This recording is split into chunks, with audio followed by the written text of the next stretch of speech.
So go and buy one. Anyway, now it's time for a car by which all others are judged. It's the test of the new Mark 6 Volkswagen Golf. We loved the previous Golf. It had a great chassis and made a wicked GTI. But it was a problem for Volkswagen because it took twice as long to build as a Ford Focus or Vauxhall Astra. Which made it very expensive to make. Not brilliant news for VW's profit margins. And when you consider the Golf is their best-selling car, expensive build costs and measly profits equals fairly bad news. Let me explain this to you in a scientific way. If Mr. or Mrs. Bakery person made this loaf of bread for £1.21 and then sold the same loaf for £1.22, even I know that's too tight a margin for good business. So, here's the new one. It's basically a Mark V, but designed to be built in a more efficient way. That means it doesn't look that radical. There's a touch of Sirocco at the front and Touareg at the rear, but aside from an optical rear view camera hidden by Q department, it's instantly recognisable as a trusty old Golf. But before you brush it off as a mere facelift, VW say that although they've made it cheaper to build, they've made it feel more posh. So, in bakery terms, that means it should have the quality of an organic ciabatta, but the cost of an E-number ridden crumpet. Let's get down to the dough. The cheapest new Golf costs £13,150 on the road, and on the whole, prices have crept up by £100 or so. But you always feel like you get what you pay for. But all the stuff that you see looks higher quality than ever.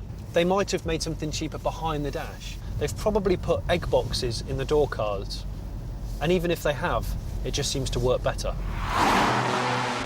If it's sheer economy you're after, then head for the 110 brake horsepower 2-litre diesel.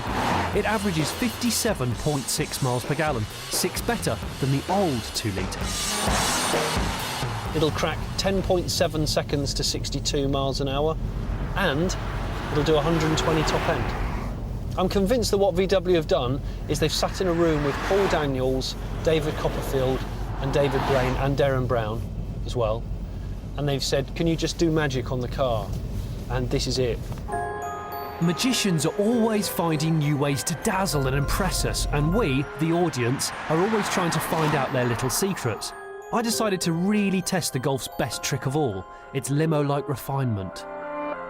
So, I've come to Britain's only full-scale automotive wind tunnel, the sort of place where manufacturers tune aerodynamics on cars. The Golf's been so well insulated and damped so far, I've barely heard a whoosh. Those 4 propellers over there, however, could change that.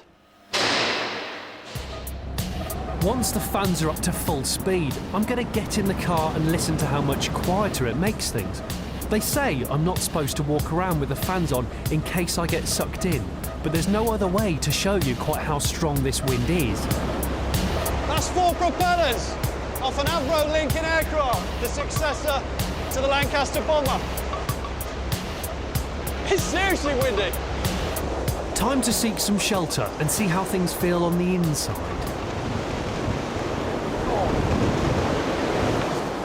Cool. Struth. Well, it's an air of tranquility that goes on in here compared to out here. And there's a couple of reasons why.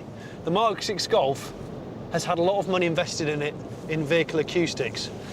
There's an insulating film on the windscreen which brings down wind noise. All of the window and door rubbers have been replaced and redesigned to make sure there's less whistling and wind noise inside the cabin. Thanks to some clever door pillar designs, even putting the window down won't ruffle your hair. Unless, of course, you impersonate a dog.